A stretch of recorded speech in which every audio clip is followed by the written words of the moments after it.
What's up, guys? Welcome back to the Iron Edge. Very excited for this week's guest, none other than the multiple-time world champion, Erin Murray. Erin, thanks for stopping by and talking with us today. Yeah, I'm excited. Be a good chat. Yeah. So I like to kick it off and get deep straight off the bat. So the first Mm. question I got for you: who is Erin today? Like, not the strong woman, not the business owner, the newfound CrossFit athlete type of thing. Who's Erin? Yeah. Wow, we're starting heavy. All Oh right. yeah. Um, Oh yeah.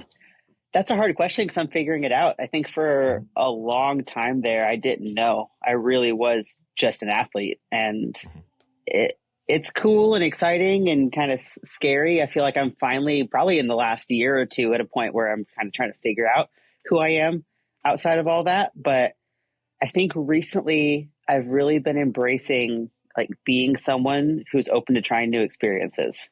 And Mhm. that's such a 180 from my past self where I was so like tunnel visioned on a goal and I was never going to do anything that was out of line with that like singular goal. Um, so it's such a flip. And I think now it's been really fun to just kind of become someone who's open to saying yes to things and open to experiences. And so I don't know, I'm trying to figure out like who I am and what I like. And the only way to do that is to try new things. And that's kind of the season of my life that I'm in right now. I think it's super cool because, like, I was in the same boat where, for so long, like, decade, 15 years type of thing, it was strongman, that's it, nothing else. And nothing took away from strongman. It was like, if I had to Mhm. compete or I had to train, I don't give a shit whatever was going on. It was like, that's the only thing that matters to me. So I get exactly where you're coming from. Yeah, I think I mean, I've been doing strongman, I guess it's almost 12 years now. So not quite Mhm. as long, but a pretty long time. Yeah. Um, and for so much of that time, like that was all that mattered. And it's, it's, uh, it's hard to find that balance. I think sometimes it can be perceived, or maybe it's just in my head, maybe it's my own perception of or worry that not being all in means you're not taking it as seriously. Hmm. And I don't think that that's how it works. Like they're not mutually exclusive. You can have other things in your life and that doesn't mean that you don't take it seriously. And I think for a long time I felt like if I wasn't sacrificing and grinding and miserable, that meant that I wasn't working hard enough. Hmm. And it doesn't have to be that way. Yeah, and I think that's a common, pitfall that a lot of strength athletes fall into. It's like, it's almost as if, like, you can't do anything else because, it's going to take away from training or whatever it may be, and that's just Mhm. like he says, it's just not really true. So what does life for you, obviously, with all the different experiences and stuff like that, like, what does life look like for you currently? Like, what's like the most demanding part of it? um like, you've got obviously the training, and then personal life, and then you're still coaching and having your own business and all that sort of stuff, right? Yep. Yep. So I do mostly online at this point. I'm kind of shifting away from as much in person and going into more exclusively online, which there's pros and cons with Hmm. that. I will say, I mean, my life is still 95% revolved around the gym. Like that's my Yeah. community. It's my friends, my family, like, you know, training and my job and my community. Like it's all kind of still centered around the gym and fitness in some capacity. So that is still the bulk of my life, but like I'm happy with that because it's what I Yeah. enjoy. Yeah. Yeah, and I think that's like the big thing for me is like,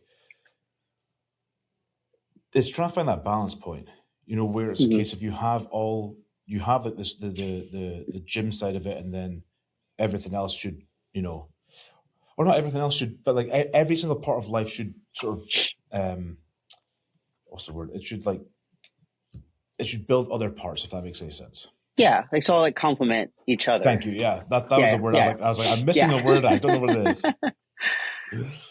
So with the multiple Yeah. hats, obviously you've got, like, the athlete, the coach.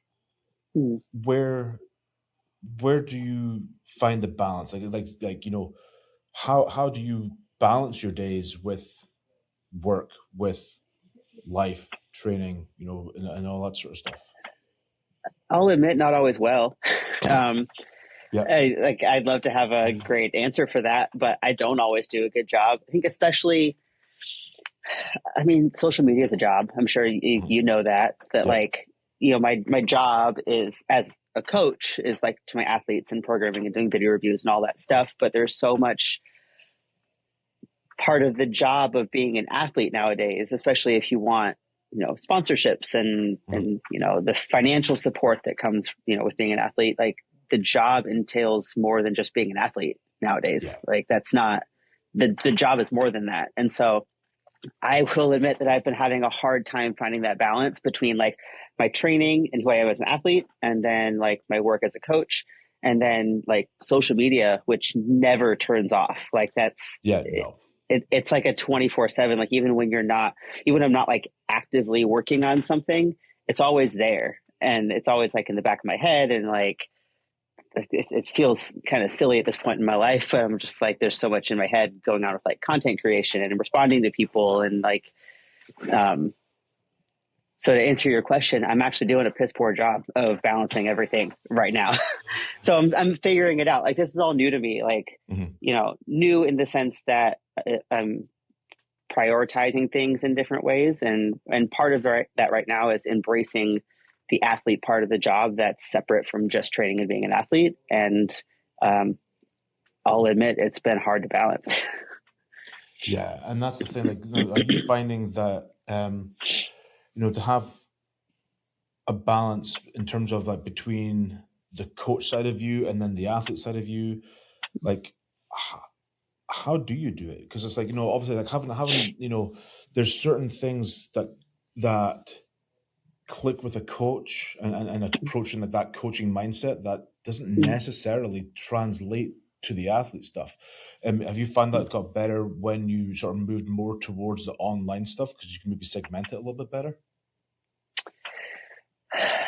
I mean, if anything, it's probably harder to compartmentalize because I feel like, Mm, when I was doing like in-person sessions, like I do sessions with people. And so I work with them for that hour, and then their hour is done and I move on to the next person or the next thing or the next part of my day. mhm. Online coaching is actually a lot harder to balance because it's kind of 24/7. Like people can send me videos or ask me questions any time of the day. And so Yeah. it's less black and white where like I clock in and I do a session and then I Mhm. clock out and I'm done. It's more kind of ongoing. And so it has another challenge. I think there's a lot of in reaching a point in my life where I'm trying to embrace and do new things. There's also a lot of challenges with how to balance all of that. And a lot of the things, the coaching, the social media, like being an athlete, there's so much like in my day that outside of just training that Mm. is required to be an athlete. And all of those things never turn off. And so it's Yeah. like trying to figure out what to prioritize when has been tricky. But um, I think for me, it's actually I have obviously a lot of clients that are strongman specific. Like that's Yeah. what people tend to reach out to me about. But I genuinely love my clients who like don't compete and just have more like Mhm. lifestyle goals or goals that are completely separate from what I do, because it is kind of a break in like the continuity of like everything in my life being the same. It's nice to work with people that have a completely different goal because it kind of, you know, freshens it up a little bit. It's like something different. Yeah, and that was when when I was still competing, that was one of the hard things that I found was that I'm working in a strongman centered business. It's like strongman is literally there nonstop, 24/7. Like you couldn't get away from it. So then like Yeah. for me, when I started doing other things, started snowboarding again, started hiking, started just, doing some of these other experiences, it actually completely changed like how my day was because Hmm. it wasn't just strongman now. Yeah. It breaks it up a little bit. And I think Yeah, it allows you, I would assume it allows you to appreciate the strong man more when you can step away from it every once in a while. I think so. Yeah, I do. I think I would agree with you on that one. So, what do you feel like slips first? Like, obviously, like you have a sort of duty of care, so to speak, towards the clients. Like, do you take away from yourself first, or how do you manage that when everything starts piling up? Like, what do you find sort of slips? Time to myself. Hmm. It's hard to fit that in sometimes. And like when things get too busy, I mean, I don't take the time to slow down and take days off. And typically I find eventually my body forces me to, by like, I'll get sick and then I'm like, all right, Yeah. well, I guess we're forced to rest for a couple of days. Um, so I'm not great at scheduling that in until my body forces me to. Are you doing like, you're like, when it comes to like like your training and then online coaching, are you pretty much going every single day of the week type of thing? Like, do you try to do like weekends and things like that where you take a bit of time away from the coaching side of stuff, or it's just full Oh, bore? like days off. That never happens. Yeah, I assumed it didn't, Yeah. but like, just Yeah. being able to like, okay, I'm going to schedule this day, like even if it's like one day a month, hey, I'm going to schedule this day and I'm not doing anything. Yeah. I, I try my best to keep Saturdays as my day off. Yeah. A lot of times I mean, when there's events and stuff, they're always on Saturdays. So usually Mhm. that gets taken away every once in a while, but I try my best. Saturdays, I don't train. Like I'll get outside and get some movement in, but I don't Yeah. train on Saturdays. And then I try to take that as a day where I don't feel like I have to work. Yeah. Um, Oftentimes I will end up doing some work because it makes the rest of my week easier. But Yeah. I try to make that as a day that, like, if I don't get anything done, I don't feel guilty about it. Yeah. No, that makes complete sense. And that was one thing that I did a lot, was like, it used to be a case of full bore, go, go, go, go, go. And then I was like, I gotta have at least some time for me. Yeah. Like how do you survive without it, And then I Yeah. think that's when, like, scheduling social media came into play more and all that sort of stuff. Hmm. Yeah. Um, I think it's hard, especially like being naturally very introverted. Like I'm an introvert mhm. who enjoys people. Like my whole job is around people, but being someone who is naturally introverted and needs time to myself to recharge, that's the tricky part in a field that I've chosen that requires me to work with people Yeah, constantly, which I yeah, love. Like I'm not complaining about that. I love that, but I am naturally more reserved, introverted. Like I'm a stay at home girl. yeah. I mean, I get exactly where you're at. It's like when when you go to like OSG and it's Mm, 5 days of like constant interaction. I just get to the point where I'm like, I just need like I need to sit in the house or sit in my truck and not talk to anybody and just have that moment, mm-hmm. you know. Yep. So I'm exactly the same. In terms of like pressure, like, like a big thing with like with Iron Edge and podcast is all about like pressure and how it shapes us and how we sort of deal with it, and how it can build us in ways that are um sort of different from how we sort of perceive. Because I feel like a lot of people, like, sort of like, Mm, they get into a high pressure situation and they sort of shrink it, like, at times. Um, mm, so with yourself, like, obviously, like, there's a lot of pressure in your life between, expectations of, the business side of stuff, and then the athlete, and then obviously, personal expectations. Um, how do you sort of balance all of that stuff? And then do you have, um, like, what's your expectations of self type of thing? mm. Ooh, that's a tough one. Um, because I think in the past, my expectation of myself was always to win. Mhm. Um, and that I think made me really mentally unhealthy for a long time Yeah, because you don't always win.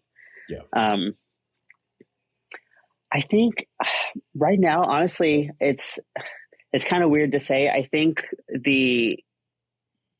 I don't know how to say this in a way that doesn't like sound weird, but like social media and having like fans hmm, is such a weird thing for me to get used to. But it helps. And I say that, like, I started thinking about it a lot because I was at the Arnold this year and that was a really hard weekend. Like, I didn't get invited. That hmm, sucked. Like, it was, going back to the Arnold, not competing and, you know, feeling sad that I didn't get to live with my friends and feeling like that was a disappointment or that people were like, would be disappointed or, I don't know what the word I'm looking for is, but, you know, I guess disappointed that I wasn't competing. And I think in the past, I really had that expectation of like, wow, that's really embarrassing to hmm, go and not be on the level that I was here last year. Um, and it ended up being such a great weekend because so many people came up and they wanted to talk to me and take pictures and tell me their stories and share that they've, been following my journey. And none of that relied on me competing and winning. Like there were so many people that appreciate like kind of what I do and, what I put out into the world that actually doesn't have anything to do with whether or not I am at the top of the podium.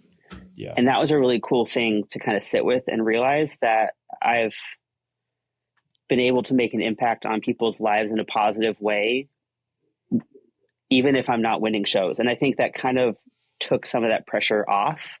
And I think I've been kind of carrying that into a lot of this year, that taking off that pressure of like needing to win has been such a relief.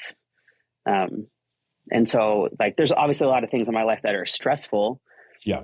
But, I think stress and pressure aren't exactly the same. Like I'm, stressed about doing a good job and doing all the things I need to get done. But I think I've been able to let go of some of that pressure to perform, because I have value in other ways. Where do you feel like what was a turning point for you that sort of made you change that mindset? Was it after were you starting to sort of develop that and adopt that mindset after at OSG, for instance, last year? I think I always get a little bit of it whenever I go places as not an athlete, if that makes sense. Like if I'm like judging a show or coaching at a show or doing like expo appearances, like anytime I'm in that environment but not competing and feeling that support that exists anyways, I always get, I think, a little bit of it. And so it kind of builds every time I'm in that environment. It makes a lot of sense. With pressure, do you feel like, some of these, I feel like I know the answer to this because I feel like you're probably the same athletic mindset, but like, do you feel like when those high pressure and like, almost overwhelming levels of pressure occur, do you feel like it's a motivating factor for you, or is it something that sort of like weighs on you and like sort of drags you down a little bit? I'd say more often than not, it's not a positive. I think it has in the past pushed me to work harder, but I wouldn't say that I was necessarily like healthy, like I think that like, but cause it always came from a place of like fear. Like it wasn't a positive motivational thing. It was like a fear of failure. That in the past has pushed me to work really, really hard, but it has also pushed me to not be very mentally healthy. And I think ultimately, like, that's not sustainable.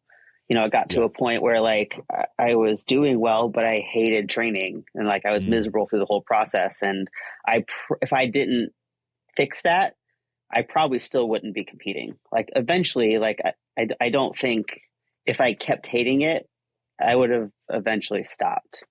Yeah.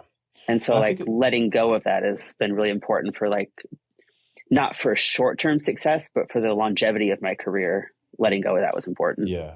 I think it comes down to like the situation as well. Like, like if it's like that high pressure situation on, say, the last event, at a show, completely different scenario than if it's during the whole prep. Yeah. And that was one thing for me, was like, when strongman started to become a job, and like it was always like, oh well, if I don't win this show or I don't podium at this show, I don't go to like this next show. I could sort of deal with the pressure in the interim, but then as it started to get closer to a show or deeper in the prep or whatever, it was almost like it was too much from a perspective of like, it was the only thing I thought about, and I could never get away from it. But then when I went and had like, I don't know how this show's going to go. I'm just going to go and compete and see what happens. It would be like a fucking miraculous, incredible performance, and knocking things out the park. And it's just so interesting how it just like a tiny little shift of mindset changes everything. Yeah, I mean, some of the shows that I like jumped into last minute were some of my best performances. And I think because I didn't have that like whole prep of stressing about it, and it was just, there were no expectations. It was just for fun. And those have been some of my best shows. I look back at last year, like the show that like gave me the most anxiety was the Shaw Classic. And it's because I knew that Rogue was looking at that show to determine their last couple of invites. Like, it was a super high pressure. It was really important. Like, the only reason I was doing that show was to hopefully earn that invite to the Rogue Invitational. And I stressed myself out so much. Like, I was so anxious that entire prep. I didn't enjoy it. Like, training was such a chore every time. Like, every time I came in, I came with like pressure and expectations to need to perform a certain way. And it was one of my worst preps ever. And it was one of my worst shows ever. Like, I did horribly. And so like, and that's frustrating because I know that I'm a great athlete and I completely botched that. And I think a big part of that was just the constant anxiety associated with that entire prep. Yeah, I mean, I can relate to that. Like, it was the same as me. I went to Britain's in 18 after almost almost podium in the North American Giants Live. And I was like, I was basically told, well, because you're, technically I wasn't a citizen of the US at that point in time, so I was still representing Scotland. So they're like, well, you have to come to Britain, so you have to take top 5 there to go to Worlds because you didn't hit the podium in Indiana. And I was like, okay, cool, no problem, let's do it. And I went over and just shit the bed. Like, training was pretty good running into it, and then like I went to the show and I'm like, what the fuck's going on? Like, I'm running with an 800 yoke that, it should be a 7-second run and it's taking me 30 or whatever it was. It's just ridiculous. Yeah. Yeah. Cause I mean, your body holds all of that. Yeah. And Do you linking this into business? Like, do you feel like from client, or what I want to say is like, what's your expectation? Like your expectations of pressure, from clients and then of clients. Like, how do you feel that, like, well, I'm trying to think what word I want to use, like mold some of your approaches to it. Like, obviously, if you're working with a client, you want them to follow the plan and all that sort of stuff. So there's like that expectation, but like, where do you feel like, do you feel pressure from the client? If that makes any sense, from like the client from them, just to do to do what? In terms of like, when you're doing, say you're working with somebody and they're running up to show, like, do you feel a certain level of pressure from their prep, and like, oh well, we want you, obviously, you always want a client to do as much as they possibly can, and as well as they possibly can. Do you feel a pressure in that then you like intrinsically sort of like take into yourself? Yeah, it's completely different because obviously, how your clients do is to some extent a reflection of coaching. And so there's that, I think, a little bit of pressure. Because I mean, I'm working on it, but like, imposter syndrome is real. Like, I think I know that I'm a good coach. Like, I know that I'm good at what I do. Like, I know that I'm a great coach, but there's always that like back of my head, like, well, what if you mess something up? Like, what if you didn't write that very well? Like, what if it doesn't come together? And so there's more that stress and that pressure of like, it's hard because like when it's your own prep, you can feel how everything's going, but when it's someone else, like, you can't feel how it's going. And so it's just kind of like hoping it's going to all come together, like hoping that, all the pieces that you put together for months are going to magically line up. And then there's also just this kind of stress that comes with the fact that it's not really in my hands. Like, I can give someone the information and the tools, but it's still up to them whether or not they use them or use them effectively or do their job. And so there's pressure on both sides. Like, there's that word, like that, there's always that pressure of like, did I do enough? And did I do this right? And then that kind of anxiety of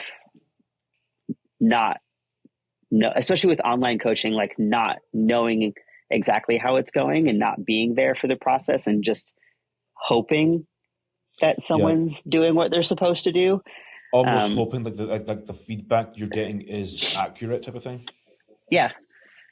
And so there's kind of a little bit of like needing to let go, which is hard, but I also think like good for me. Like, as a coach, you can only do so much. You can give someone all the tools, but there is that little bit of like, at some point you have to let go and let them be their own person.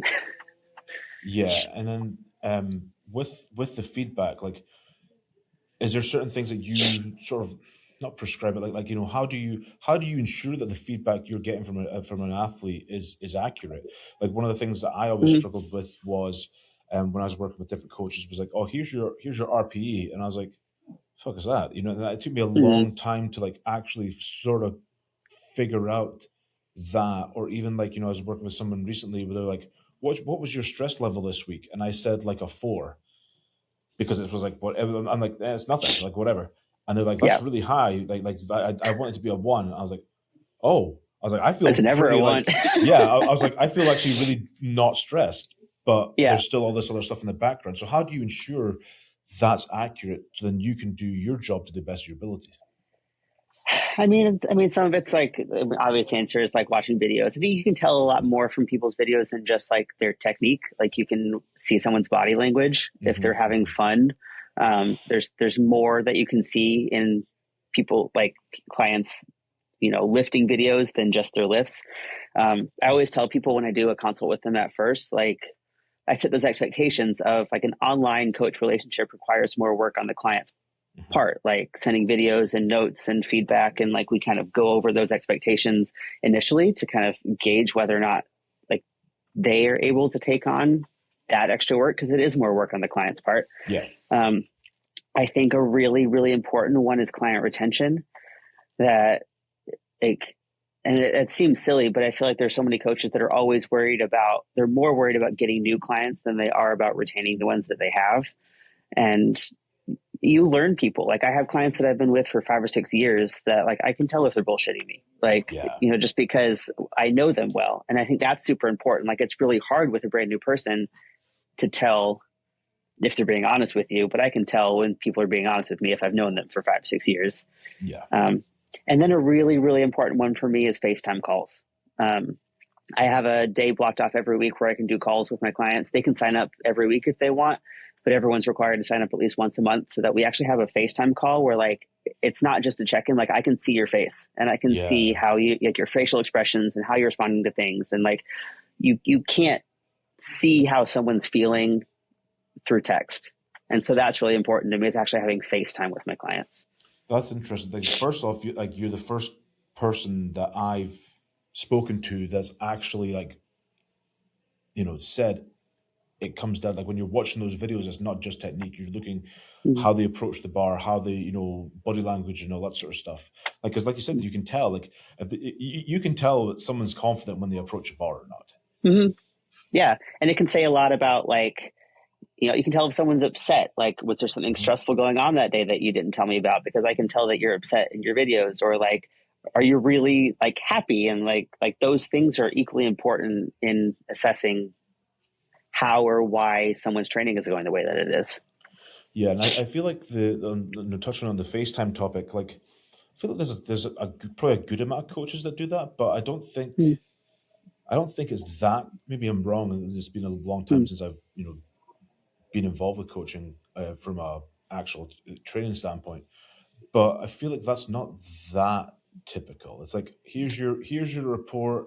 Here's like how it went. Here's what I lifted, Mm-hmm. the feedback and whatever else, and then here's your next week of Yeah, training. yeah. It seems like that's overly common. I think it's overly common with coaches that take on so many clients that they can't talk to all of them. Yeah, Like, yeah, it gets to a point and like that's you kind of get into that tricky situation of like, like people have an expectation about what coaching costs, but the cheaper the coaching is, the more clients they have to take on in order to make a living. And so you're going to get less attention. And so like you get into that circle. But I think there's a lot of coaches that just they take on too many people to have meaningful conversations with every one of them, I think is a mhm, big part of it. And I do think there's a lot of coaches that, from what I've heard, like even great coaches, that it's more often like you can reach out to, like, if you need to call, I'm available, but it's not yeah, like a scheduled, like every week I'm going to have this day blocked off for you. yeah. It's almost like it's on the athlete a lot more, and then I think that's Mm-hmm. almost harder potentially because then it's like now if things are going poorly, now that they have to sort of like own up to it type of thing. Yeah. Or even sometimes if it's the opposite, like I found, because I didn't do that always, like having that Mhm. day blocked off. And I always told people, like, if you want to call, just let me know and we'll schedule a Yeah. call. But then I feel like it puts pressure on people to have something worthy of a call. Like if they're going Mm. to reach out and ask for something, like it's only going to be if something really important comes up or something that they feel Yeah. like is like worthy of that time. But if it's just an ongoing, like I tell people, like, this is the day that I have blocked off. Like, if you don't have training stuff to talk about, but you just want to like check in and let me know Yeah. what's going on in your life, or like if something's stressing you out, or if you had a bad day yesterday, like we don't even have to talk about training. Like, this is just your half hour to talk Yeah. about whatever's on your mind. Whatever. And it kind Yeah. of takes that pressure off of needing there to be something like worthy of scheduling a call, Mm. because it's always there. I like that actually. That's a really good approach in my opinion. Do you then have to like? Do you limit yourself from a client like number perspective? Like, do you I like personally cap it at 20. I think that's a good number. Yeah, because I Yeah. like I've heard not recently but years ago like, oh, I've got 50 clients for online coaching. I'm like, how the fuck do you actually do that? I can't fathom how to do that from a perspective of like updating, especially when it's like, oh, your check-in day is a Sunday. How the fuck do you do Yeah. 50 programs on a Sunday? Yeah. And you can't. And like, and at that point, like, it's tough because, like, I understand kind of everywhere along the spectrum. Unfortunately, if people are looking for really affordable coaching, then Mm. they're going to be more on that end of the spectrum, and so you get what you pay for. But Yeah. I mean, if I've heard of coaches having upwards of like 80 to 100 clients, and Really? they're not all getting personalized programs. Then Oh yeah, like yeah. They're that getting tells cookie me they're cutter. they're getting template programs. They're probably not getting like calls, Mm. um, not getting individual check-ins, and like to an extent, that's fine if you know that's what you're paying for. Like if but I think there needs to be that transparency Yeah. No, so I that agree. people understand the product that they're getting. Yeah. Because Yeah. like No. me and my nutrition coach, we have a club program that's kind of that lower tier, that it's more affordable. Everyone's on Mhm. the same program. Everyone's in like a community Discord. So, but they all know that, like, everyone coming in knows that, like, this is everyone's on the same program together. It's a more like It's like group budget training option. essentially. Yeah. Yeah. Yeah. I don't think there's anything wrong with that as long as the client knows that's what they're getting.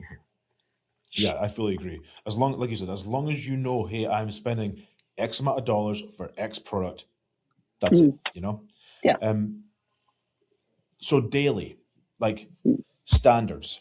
Do you have like certain like daily standards that you like from a personal standpoint, like that you try to quote unquote live by, and like hey, I'm trying to attain not trying to attain these goals, but trying to like if I don't do XYZ, I know my day is going to go to shit. Like, do you have anything that you like sort of try to make sure you're doing daily to ensure success from whatever aspect that may be? I don't know specifically. I'll admit I'm not great at scheduling. The things that are Yeah. scheduled into my day are my meals and my training, and then everything else gets kind of filled in around those. So like those are for me the non-negotiables that, like, I've just been training long enough. I train on certain days at certain times, and like that's my structure. If that gets messed up, it kind of throws off the rest of my day. Um, but I'll admit everything else just kind of gets filled in around that. Yeah, so you have a bad day. Like, are you able to Mhm. snap it out and then stop that becoming a bad weekend, or does it just snowball? Because for me, it snowballs, and it's I really think hard to snap out. I think it's tough. It depends on what's going on that week. Like if I have time to take for myself, it's a little bit easier to like slow down. For me, I would say it's really important. It has been really valuable having a team of coaches that I really like know and trust and know me, and Mhm. people that I can talk to Yeah, about it. So, having a partner who does strongman too and like knows this world and understands all that has been such a huge help, because he's someone that I can talk to. And my nutrition coach I've been with for 5 years now. Like he's like a best friend at this point. hmm My coaches I've known for 8 to 10 years. So they're all people that like I'm very comfortable with outside of just a professional coach athlete relationship. And having them in that comfort and familiarity to like talk to them about anything, but also that like coaching objectivity that they Yeah, bring to the table is really valuable. And I wouldn't get that as much with like just a friend who wasn't a coach, and I wouldn't get that as much with like just a coach that I didn't have a good relationship with. But having people in my life that are kind of both, that can be empathetic and yeah, also call me out, is really yeah, helpful. yeah. And I think that's like, like you said, like I feel like as you develop as an athlete, and as you, especially when you get to like top level of any sport, if you have a coach, like it has to be more than just a coaching relationship, or it doesn't really work because there's too much that goes into it, one on a daily basis, but then just like the nuances of it all, like you have to have something different. Yeah, because like it kind of comes back down to the watching the videos and seeing people's body language and Yeah, stuff. Like there is more to all of this than just following a program. And like having coaches that understand like my life and what else is going on in my life and how it all fits together means that they can do their job and help me a lot more than if I just sent them videos and they wrote me a program and that was the whole relationship. yeah, yeah. um Moving on from that side of stuff, I wanted to talk about like identity and like ego, maybe not Mm, ego, but like sort of like how ego, identity, and all that sort of stuff ties together. mm, mm, Because I feel like it's a really under talked about thing in strength sports, where we really mm, tie um, like our success in the gym and on the platform to our identity and our values, or our mm. not our values, Yeah, but our value as a person. yeah, and I think I'm kind of, along with a lot of the other things that we've been talking about, kind of trying to navigate my way out of that right now because Mhm. historically that was absolutely the case. Oh yeah, Um, same. It took me a long time to figure that one out. yeah, and it's hard. I feel like now I've finally kind of shifted out of that a little bit, and I mean, not to like be big headed about it or anything. I feel like there's no way to say it without sounding a little arrogant, but like I've done everything. Yeah. Like everything that I set out to do in this sport, I've done, and Hmm. and then some. Like I've multiple world titles. I've done. I think the last thing on my bucket list that I would have loved an opportunity to do was the Rogue Invitational. I've kind of come to terms with the fact that like my personal goals and what makes me feel good is not in line with that, which Mm. is a bummer. But other than that, like I've done a Giants live show, I've done the Arnold, I've won everything that I set out to, and that doesn't mean that I don't still have more goals. There's still things that I want to accomplish, and I'm going to Hmm. work my ass off to get there. But there's kind of that peace in that, like I've I've done everything that mattered to me. And Yeah. so there's a little bit less of that pressure of like, well, if I don't achieve this, that means that I'm worthless or like I shouldn't be doing this sport. Because I've kind of gotten to a point where I was like, no, I've proved myself time and time again Hmm. that I'm one of the best in the world. And so it kind of takes that pressure off to now I can just enjoy it. Um, and I still like to win, but I don't feel like that need to prove myself anymore because I feel like I'm finally at a point where I can sit and say like I already have. Yeah. Um, so Do you? that takes some pressure off. I will say that I can feel that starting to manifest a little bit though on like the social media side of things, especially as I've like gotten more involved in that and like Mm. approaching sponsors, and so that same pressure has isn't so much about winning anymore, but I do have that pressure in a different area of my life where now I'm kind of feeling like I need to prove myself to sponsors and like the following and Hmm. like my YouTube and like all this stuff where that pressure is on proving that I can do that just as well. Um, and That's so I'm interesting. trying to let go of that. Yeah, that's interesting because like I was like, before you went into that part, I was going to ask if you thought it was maybe an age thing as well. Like as you get a little bit older, it's like you sort of learn. I think as when we're young, quote unquote young in the like strength game, like through those 20-year-old sort of, or 20 to 30 years, like identity sort of crisis, like we Mhm. really link everything to like the sport or whatever we're doing. So I was wondering if it was going to be an age thing as well, like not a maturity thing, but just like you start sort of figuring out who you are. So it's Mhm. interesting that you then said about the social media side of stuff. Yeah, and I think it's just it. I think that's always happened with me in life with things that I feel like I um, am not good enough at Hmm. yet. Yeah. Because for a long time, like even after I was doing cool things in strongman, like there was always like something else that I hadn't done that I felt like I needed to do in order to prove myself.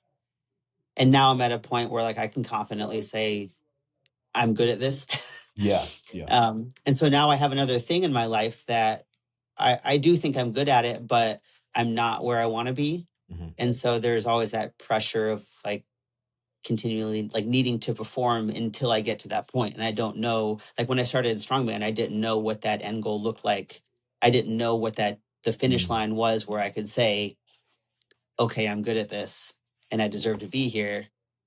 And so now I'm kind of going into a new thing where I don't think I'm bad at it, but I don't know where that finish line is where I can be like, okay, I did my job. Yeah, like, do you have is it are there like how do you approach that then? Like, how do you approach like because obviously social media is so I don't even know what word to use. It's so like you can control what you put out, but like how people respond to it and all Mhm. that sort of stuff. Like you can't control any of that. So how do you approach that? And then do you have um goals? I mean, like the only thing I can think of is like the only word I can think of is like, do you have a goal for like the social media side of things moving forward? I, it's hard because it's like it's harder to come up with like a black and white goal. Like in strongman, like Yeah. a black and white goal can be like, I want to win this show. It's very black and white. Yes. My ultimate goal, my goal for years now has been like my dream is to be a career athlete. Hmm. um, and everything that entails. And I know that that entails social media, but I love coaching. Like I absolutely love what I do. But my dream life, I would love to coach like 5 people that I can genuinely like fully invest in, Hmm. and then make enough of a living as an athlete outside of that. That like that's all I have to do, and that my Yeah. primary job can be as an athlete, and that I coach on the side because I love it, not because I Hmm. need to make a living. Yeah. Um, so it's hard to come up with like a black and white goal, but like my goal is to somehow make enough as an athlete to support my life. Hmm. And I am fully aware, especially in strongman as an esport and as a female weight class athlete, Hmm. prize money is never going to do that, and it's going to have to be sponsorships. And I recognize that like sponsorships, like companies want to work with good athletes, but Hmm. they also more importantly want to work with good marketers, and that's the social media part of the Yeah. job. And so it's hard to know like what exactly the goal, like the black and white goal is, but my, I guess, vague goal is to find a way to make a living with it. Yeah. And I think it's just so interesting as well for me, and I'm sure you probably under like can relate to this, that where we started in the sport at such a time where social media was not really a thing, Yeah, like not the way it is now. not now. Like, I mean, when I started competing in 2006, Mhm. it was like forums. That was like that was social media. Like there was no Yeah, Facebook, there was no maybe Facebook was maybe just starting, yeah. but There's it's like like a little bit of YouTube, but it was like yeah, early YouTube. yeah. Yeah, Yep, YouTube is there, but it's completely different. I think that it's completely changed how you have to approach being an athlete, And yeah. it makes me wonder about, for myself a little bit like, okay, had social media been around at that point in time and like if I clicked on maybe a little bit earlier, um, Mhm. where could have that have gone as well? Because that was always my biggest thing is like, you're trying to balance life from a perspective of I need money to live and eat and all that Yeah. sort of stuff, but I just want to train. So how do I do it Yeah. all? So then it's like, okay, And now we now I'm going to work a door. Yeah, and I think it's hard because, like, especially in this world of social media, not to stereotype or put people in boxes, but I feel like a lot of people that get into lifting, like competitive lifting, like we just like to like pick up rocks and like Hmm. hang out with like I wouldn't say like all the time, but I would say like a good portion of us like aren't naturals on camera. Yeah. Like this isn't like we didn't get into fitness to be influencers. We got into fitness No. because we liked training. Hmm. And I think for a long time I was really bitter about that. Like after my first and even like my second world title, I remember just being really salty and like, why can't being the best in the world at something be Mm. enough? Like sponsors didn't want to work with me because I had no following, no social media Yeah. presence. I didn't do any of that. And I was angry about it for a while because I was Hmm. like, why can't just being a great athlete be enough? And you don't have to like it, but like I finally got to a point where I'm like, you know what, it makes sense. Like, Hmm. a company's not going to pay for a billboard out in the middle of nowhere, no matter how good the billboard is, because no one's going to see it. And Yeah. like, I don't have to like it, but I do have to acknowledge that if that's the job I want, those are the requirements. And Yeah. but it's hard because I don't think any of us got into strongman to be content creators. No, not at all. And it's so funny, like, so you talk about like not being comfortable in front of the camera. And that was one thing, like, before all the social media and all that sort of stuff, um, like I went and competed at like UK's Strongest Man, and it was televised. So like they're doing the Mhm. interviews with you and all that sort of stuff. And my first year, I was like, oh, I'm a fucking mess. Like, you know, It's trying to do it. hard. Yeah, like being in front of a camera and like you're like they're like look here. I'm like okay. I'm like looking like not, and then you try like you look at the interviewer instead of the camera and all this sort of stuff. Mhm. And then by year two, I was like, I've got it. I'm good. And it was Yeah. just such an interesting thing, and that was easy. When I have to sit and make all Mhm. like the product education videos for Cerberus, the amount of outtakes that Sarah has is just ridiculous because Yeah. you just it's like what, or I know what I want to say, but I stumble over my words. It's almost Yeah. like it all comes at once, and I Yeah. think Talking that's to a camera is so hard. I remember after 2021 when my first world title, Joey came to film with some of the winners, mhm, and mhm. so he came to my gym and we tried some training footage. Like that was awesome. Like we did an interview and that went fine, but he wanted to do some like just talking head Yeah, type, advice and tips and yeah, yeah, tricks. yeah. Yeah, I remember he set up the camera and turned it on. He was like, "All right, go ahead." And I just You sat just there. yeah, I didn't say anything. I'm like, I literally can't even think of a single sentence. He got no usable content. jeez. Um, Well, I think the but other like then I realized I'm like, okay, well, like this is something that I have to work on, and so I yeah, started practicing.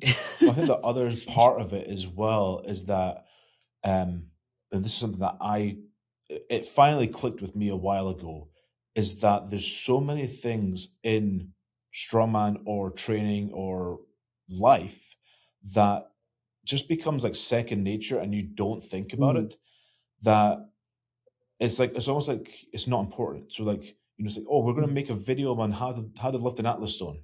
Well, you just pick it up, you just do this, whereas when you start Mhm. actually thinking about it again, you go back to the like grassroots, break it down sort of thing. You're like, oh Yeah, shit, there's so many parts of this that I completely forgot about because it's just natural to me yeah. now. Yeah. But it is also different because like I'm a coach. Like I coach these Yeah. movements all the time. And it's crazy the difference between like I can teach someone how to lift an atlas stone and talk them through it and feel totally comfortable. But the second you put a camera on me and tell me to teach a camera how to lift an Mm. atlas stone, like all of a sudden it's so much harder. Well, And because like it's probably because that's a you're not getting that feedback. Like when if yeah. I'm sitting talking to you about whatever, now I'm seeing your responses and you're like Mhm. I can understand if you're getting it or not.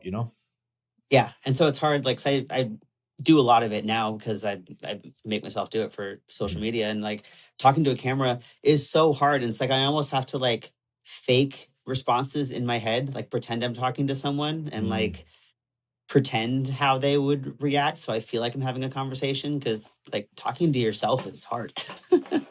But I do think it's cool. I think like there's good and bad with social media, and I completely understand why athletes are like salty about having to do it because it's not Yeah. why we got into this. But I think there's also something really cool about welcoming people into what we do. Um, and Yeah. like especially as such a niche sport, like we talk all the time about how to grow the sport and how we grow strongman, how we make it bigger. And I Mhm. feel like so many of those conversations revolve around growing it from the inside, but like everyone that's involved in strongman already is already interested. And I Yeah. think you look at other sports, like other really big sports, you look at like American football, Mhm. 99.9 of the football fans don't actually play football themselves. They're just fans and they like the sport and they like the people and they are invested in the Mhm. players. And I think that's something that strongman needs to do better, is pulling interest in from the outside. And I think you do that. People are more interested in people than they are rocks for the most part. Yeah, yeah. Well, it's so People are going to want interesting. to watch because they're invested in the athletes, and so welcoming people into our lives is a cool way to do that. Well, and it's interesting for me as well as seeing the differences from a perspective of like, look at the UK, Giants live Yeah. shows. There's so many people that are coming to those who don't compete. They just want to watch strongman. Hmm. But it's not a like strongman's still not a mainstream sport there. It's not like, Yeah. like Europe and Poland, for instance. Like strongman's huge in Poland. Mm. But that's the thing I still can't figure out. Like I understand how it works from a perspective of, it's a spectator driven model in the UK for Giants Live, whereas over here a Yeah. lot of stuff is athlete driven from a participation standpoint. Hmm. But where's the disconnect from a perspective of drawing people in to watch it in the US? That's why I mean it's been, I've been in stateside for 12 years now. I still can't figure that one Yeah. out. I mean, I think it's not the whole picture, but I would assume part of it. I mean, the UK is much smaller; everything's Yeah. drivable. So, like, even if something is on the other side of the country, like most people can make a day trip there for it. Oh yeah. And especially when the event is 2-3 hours Yeah. versus like a lot of our events here are like 8 to 10 hours long. No one Yeah. wants to sit and watch a 10-hour No, sporting no. event for the most part. Um, and it's just harder in America. Like most people have to fly. Like if Mhm. like we're going to World's Strongest Man and like it's worth it for me, but like I have to fly there. Like pretty much any show that I want to go watch, I have to fly and book a hotel and Yeah. it's a really expensive That was trip. one thing that hit me hard when I moved here. I was like, "Oh, I want to compete. It cost me $1,000 now." Yeah. Whereas, again, At least. yeah, Yeah. in the UK, I was driving places or going with friends and carpooling and all that sort of stuff. Yeah. Um, It's a lot more accessible to buy a ticket to an event and just drive there for the mhm. evening than it is anything here. The funny thing is, like, um, when I first moved across, like, Mm. we did some stuff like drives in the UK where it's like, okay, we need to go to a powerlifting competition in Wales and it's 8 hours away. We're like, holy shit, it's so Mm. long. Whereas my perspective has completely changed. Living here for so long, like I told like some of my Mm. family back home, oh yeah, I'm driving to wherever. They're like, oh, how long is that? I was like, it's 17 hours, and it explodes their mind. It's just so funny. So I Yeah. want to get into the past weekend and um, getting into not being good at stuff and putting Mhm. yourself in that situation because you just went and competed at a CrossFit competition. Where did Yeah. first off, where did that stem from? Like where did the idea come from? So I work with a manager, Mhm. and he works primarily with CrossFit and like high Okay. rocks. So he took a huge chance on me as a strongman athlete. I think I'm his only strength athlete. Um, but after OSG, we're just kind of talking about ways that I could expand my reach, Mhm. and kind of branch outside of like just strength sports and strongman and have like a wider appeal. I had actually considered doing a high rocks, just as like something different that I could. It wouldn't be bad for me to work on my conditioning. Yeah. Everything is pretty low skill. Like it would be hard, but like there's nothing in that I can't do. Mhm. So I had mentioned to him wanting to do a high rocks, and he actually heard of this. This it's a new race format. It's kind of CrossFit-y, but it's not actually CrossFit Okay. affiliated. It's called Affix, and he was like, "I actually think this would be better for you because there's a strength component to it. Mm. So there's a strength stage, an endurance stage, and then a metcon at the end, which is kind of more like a CrossFit workout." Sure. And so he brought it up. He was like this actually looks like it would actually give you somewhere to shine. Mm. Like you're going to struggle with the event, but like, would you consider? And so he reached out to them and was like, "Hey, would you consider inviting a different type of athlete to this?" And I mean, it was kind of last minute. It was like, I think it was like 3 weeks before the event. They finally came through and they're like, "Yep, we'd love to have her." And then it was just kind of like I mean, you jump in or don't. So I Yeah. jumped in. Were you prepping since OSG? or not, maybe not prepping, but did you change your outlook and the way you started approaching training based on some of those thoughts, at least? A little bit. So after Oshi, I mean, we kind of took some time off. I was rehabbing a shoulder injury, so Mhm. we were kind of like just kind of stripping it back and like getting healthy. Anyways, I started kind of casually running, thinking that I wanted to do something endurance based. I trained this idea kind of came up back in December. So there's like a week or two that I kind of started training for it, but then it kind of seemed like it was falling through. Mm, So we went just kind of back into like off season rehabby stuff. My training was pretty unexciting because I was dealing with quite a few like nagging issues from the past year. And so we just kind of stripped everything down. yeah. I did static monsters. So we did like a little mini prep for that. And then Okay. it was like the week after that, I got this invite. And so we like completely 180'd my training. And like, well, we got 3 weeks to try to get ready for this. And everything completely changed. Yeah. How was that? From a training standpoint, like how did you sort of deal with that one? Because obviously, like going from sort of off season strongman to that is pretty intense. It was hard. It's very mentally challenging. It's Mm, hard to be bad at things. And it's such a different like mental challenge in training. Cause like I don't know how to describe like strongman or any sort of strength sport. It's like you can either do it or you can't. mhm. Like there's a certain amount of weight on the bar. Like you can lift it or you can't. And if you're not strong enough to lift it, there's no amount of willing yourself to be Yeah. stronger that's gonna change anything. This kind of training is so much more mental because like no matter how you feel, you can make yourself keep running, or like you Yeah. can make yourself do one more burpee, or you Mhm. can make yourself like, and so you never really get to that point of having a hard stop where your body doesn't let you anymore. Like you always get to a point where your mind doesn't let you Mhm. anymore either.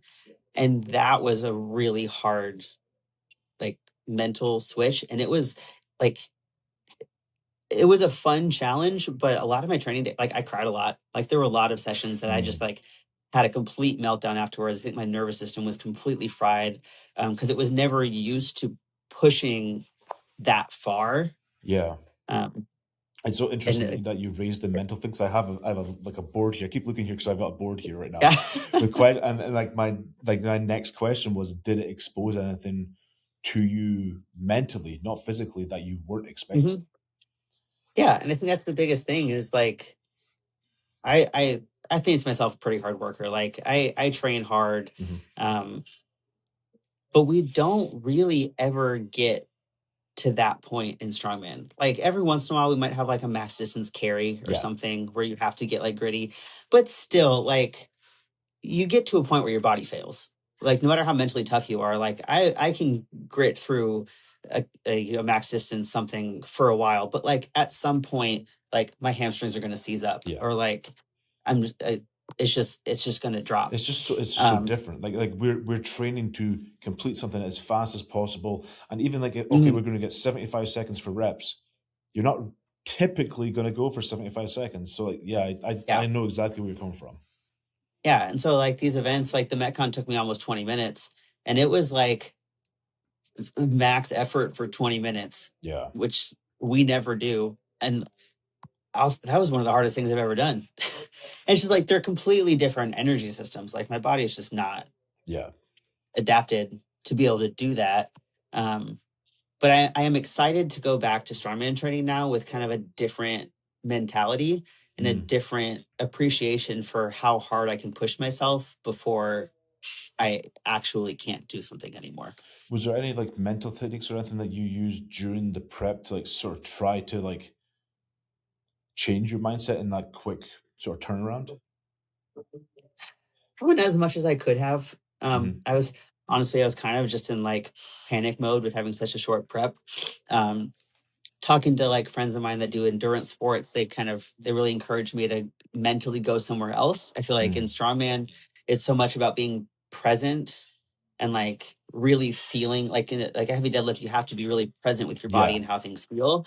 Um, and this was different. They were encouraging me to like, you have to like let go of that and mentally go somewhere else. Like Mm. find a happy memory or an environment that makes you feel calm and like mentally check out and go somewhere else and just like keep moving through it.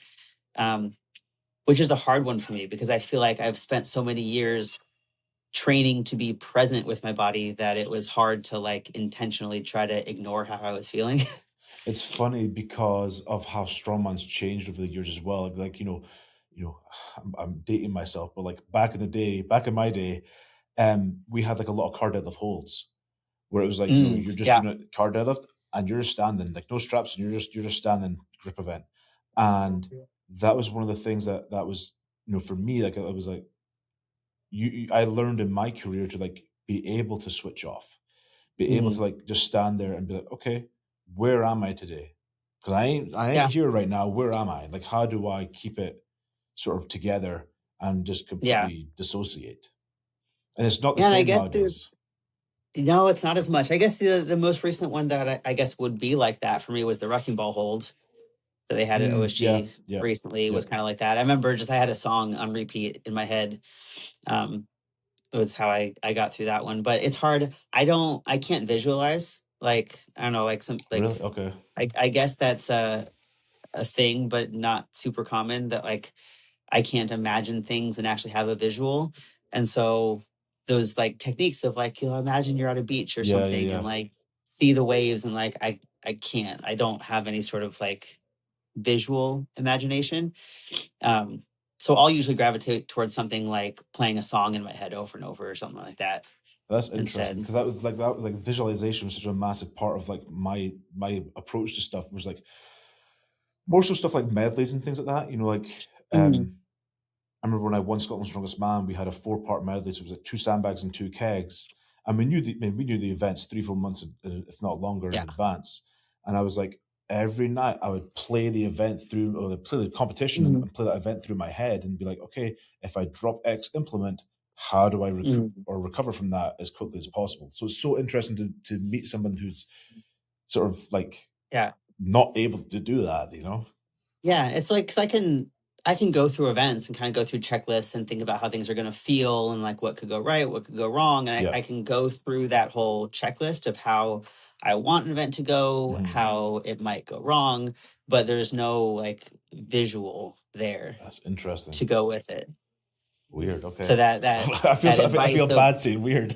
yeah, so like that advice of like, oh, just like go somewhere else and imagine you're like on a beach or something like Yeah, that. yeah. Like it just doesn't. I tried it and it just doesn't really work for me. So then, with that, like, is visualization is something that you do with your clients and then try to tell them to try and like have them do still because of that? Yeah, because I mean, Yeah, just because I doesn't work for me doesn't yeah. mean that I it was just doesn't wondering if you work had for like a someone different, else. So if you had like a different approach, if there was something that you figured out that was a different approach, whether it's a song or anything like that, mm, to give to clients type of thing.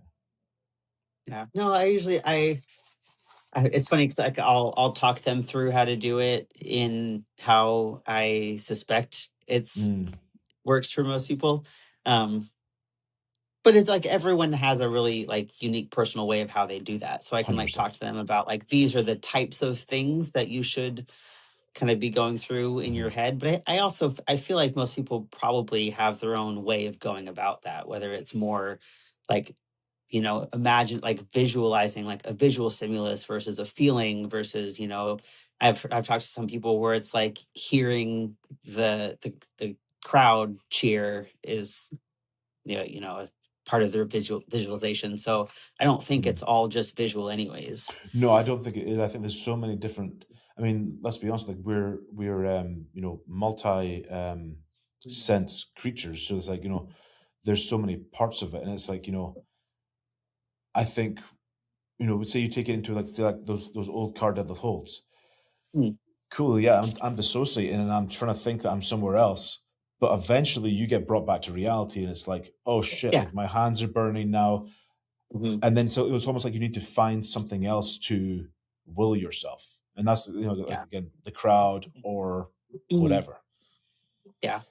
And I think for me, I was actually talking to my coach a few weeks ago about running and finding that because I just get bored. Like even before I Yeah. get tired, like mentally I check out and it's hard. And so um, we were kind of joking around and she's like talking about like role playing, like pretend you're, you know, uh, a criminal running from the cops or like Yeah. something. And I realized that that's something I kind of already was doing, and I just started doing more. Like I started just pretending I was a CrossFit Games athlete.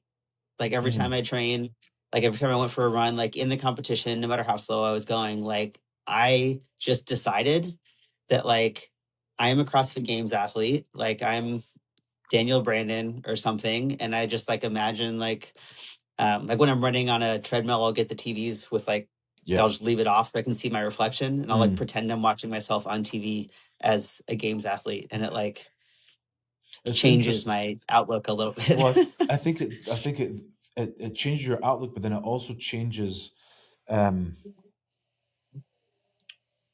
like how not how you approach it, but like for me, say for instance, like prepping for a Giants live, you know, Mhm.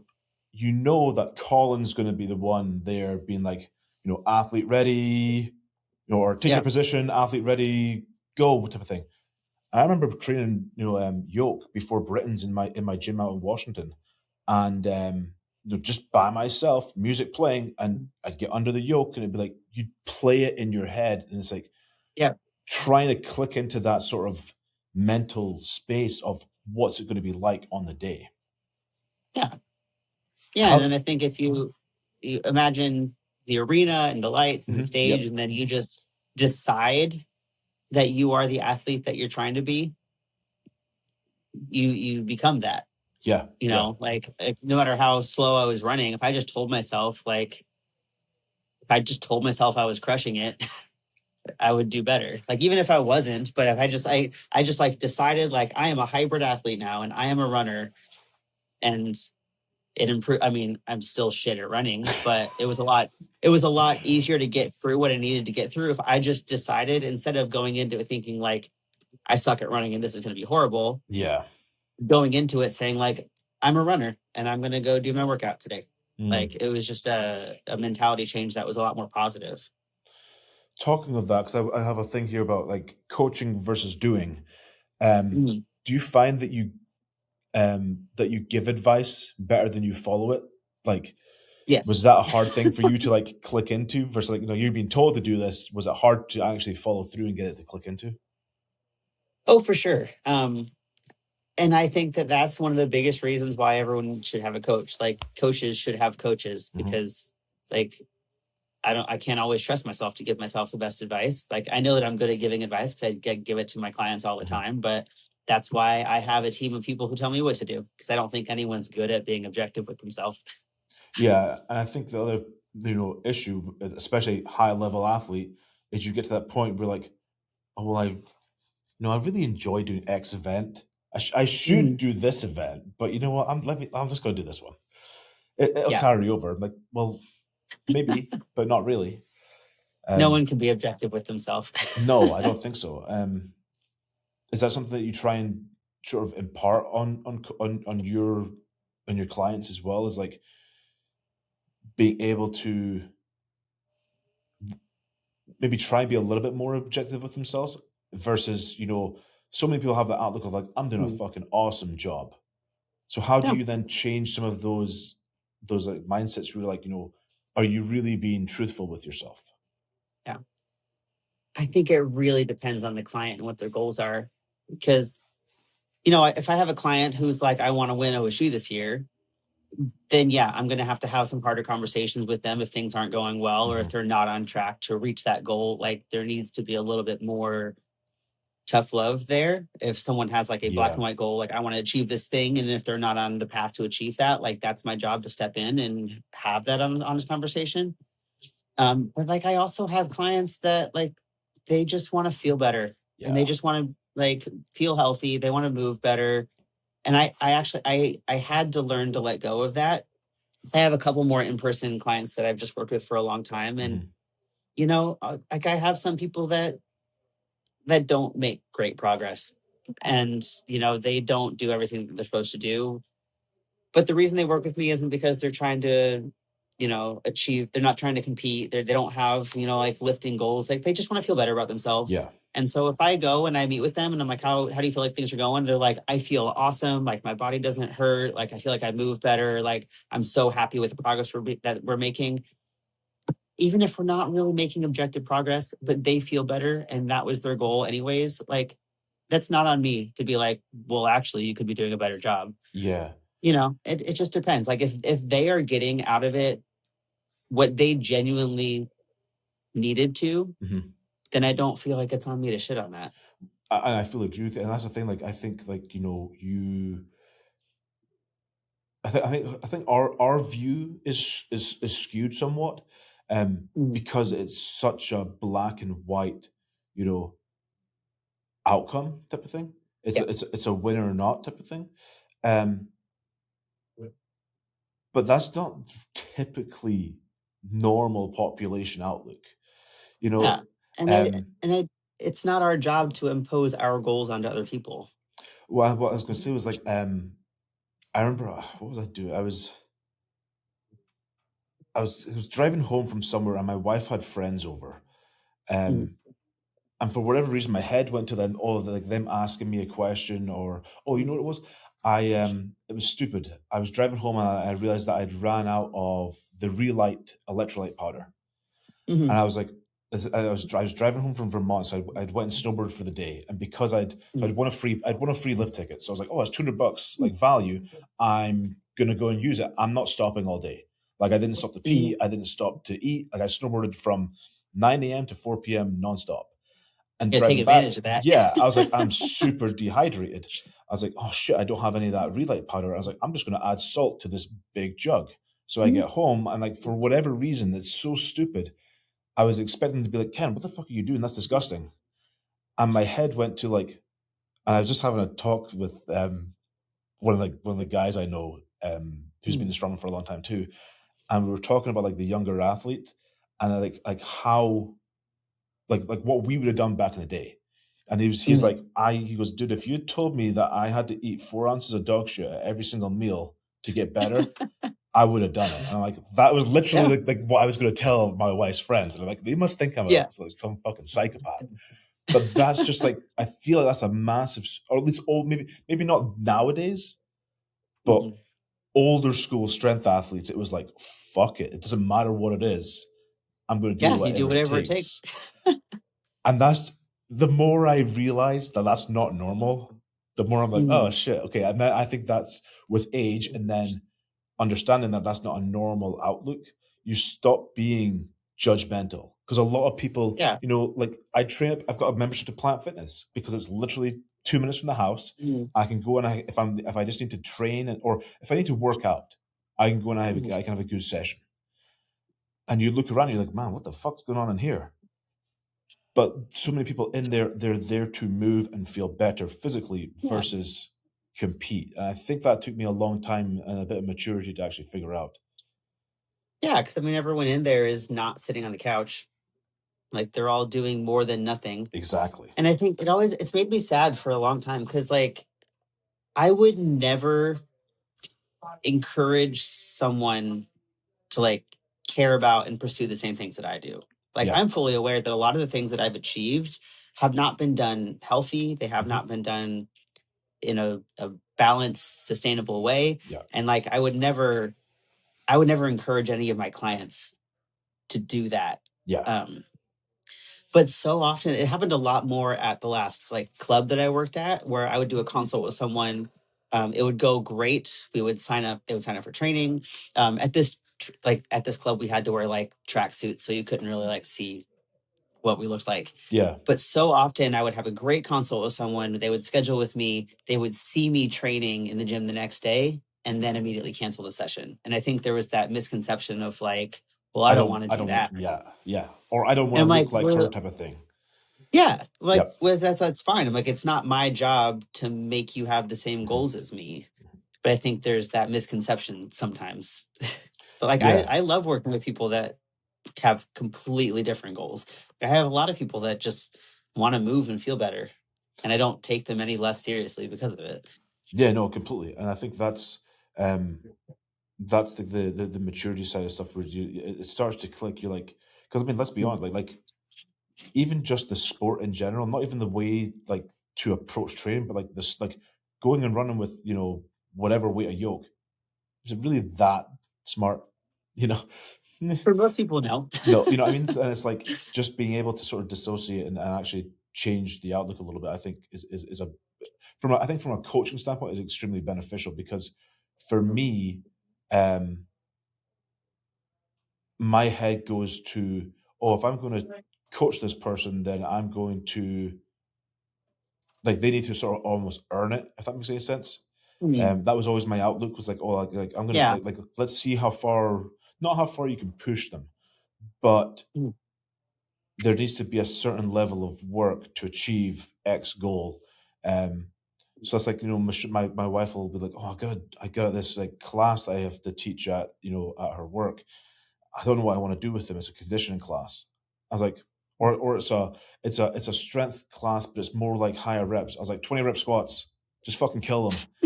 And she's like, that's not something you can they'll do. never They'll they'll never never come come back. back. Yeah. I was like, no, fuck it. 20 rep squats. Let's see Yeah. who wants to progress. She goes, that's not a thing. I was like, okay. Wow.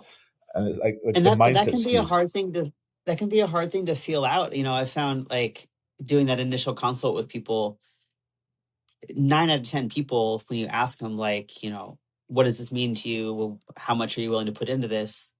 So many people will say, I'll do whatever it takes.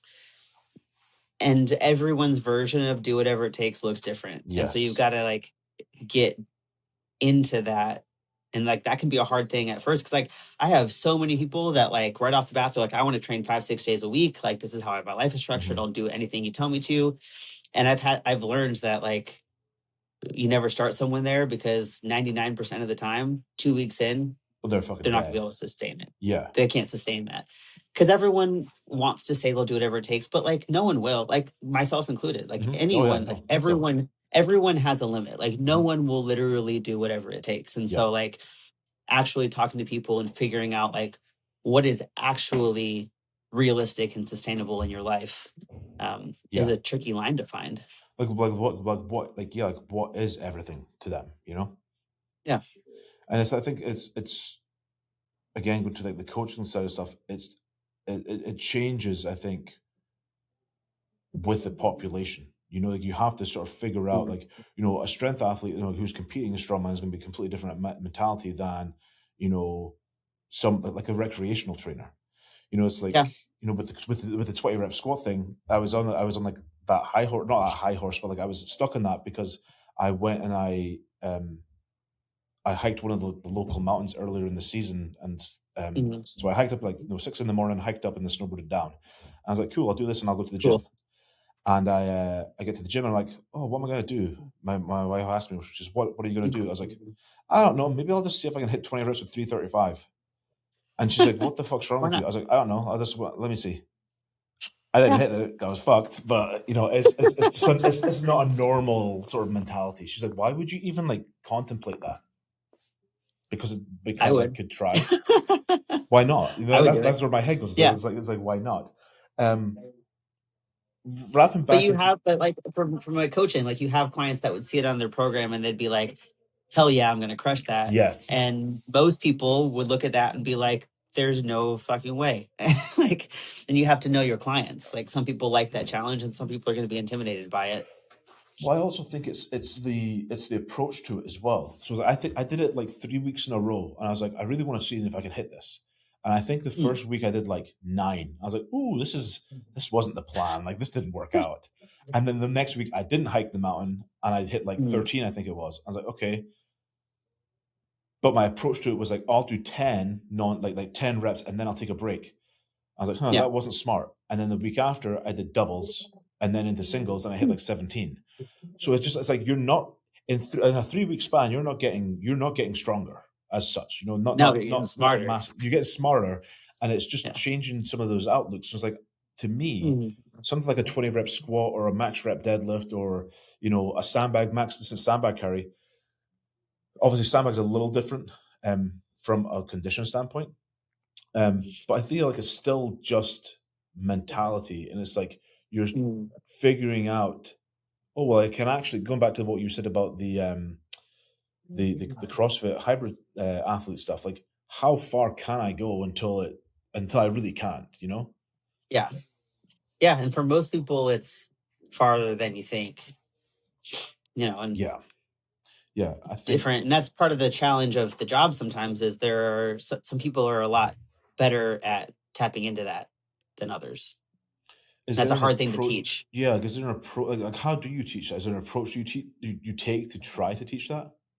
I mean, you can kind of like, you know, you find tricks. Like there's, there's clients that work harder than others, and you can find tricks like, EMOMs and timed rests and Hmm. like timed things and circuits where like you set the parameters for them. Like Yeah. there's some people that like can't be trusted to work at a pace themselves. And so Yep. like you just build it in. And so you're like, okay, I'm gonna figure out exactly how I want you to do this and write it in a way that you can't do it differently. Hmm. It, it actually leads into my very well into my last question, which is, um, if there's one thing that people, let me read this and make sure I don't screw it up. One thing that people avoid that you feel if they didn't would completely like change their, not change their life, but change their approach to life. Like, what would that be for you? Oh, one thing. It's hard to come up with one thing. I think in general, this might not answer your question, but I think in general, people avoid doing hard things. Yeah. um, and just something I'm embracing recently is just intentionally doing things that you're bad at. I think really carries over even to the things that you're good at, because there's lessons that you can't learn by always being good at things Hmm. that you find in struggle. And so I guess it's not really one thing, but um, for most of my life, I really only pursued things that I knew I could be good at. And I think I left a lot of like lessons and wisdom and growth on the table. And uh, I'm finally like realizing the importance of being a beginner and embracing being bad at stuff. And I think more people would benefit from doing that more often. I fully agree with you. I think that we as humans get accustomed to only wanting to succeed, Hmm. and then that's where I feel we lose out in life, like Yeah. whether it's a physical thing, whether it's a new job opportunity or whatever, the fear of failure, the fear of looking like you're failing or looking bad, or embarrassment, like so many of those things I feel like ruin our life experience. So I think leaning into being a beginner is a very important one. Yeah. And I think a lot of us are myself included, are wrapped up in that anxiety of not wanting to be embarrassed or look Mhm. bad. Because I'll admit, going into this past weekend, I had all of that. Like I have not been that anxious for a show in such a long time. Mm. And like it was because I knew I was gonna be fine at the strength stuff, but everything else I'm like, I'm gonna take dead last. And not Yeah. just last place, but like last place by a lot. Yeah. And I was really worried about being embarrassed or like being made to feel like I shouldn't have gotten the invite or like what is she doing here? Um, and I had all of those feelings, and like normally that stuff would have pushed me to not do it, but like it turns out like in the moment everyone was so supportive. Like it's like strongman, like when someone's struggling with an event but everyone's cheering for them, like they all stayed out there and cheered for me the whole time. Like they all, like no one at any point the whole weekend made me feel like I didn't belong there or shouldn't be there. It's like Mhm. all of those feelings of like what if I embarrass myself were just in my head anyways, because I don't feel like no one there made me feel like it was embarrassing how I did. Yeah.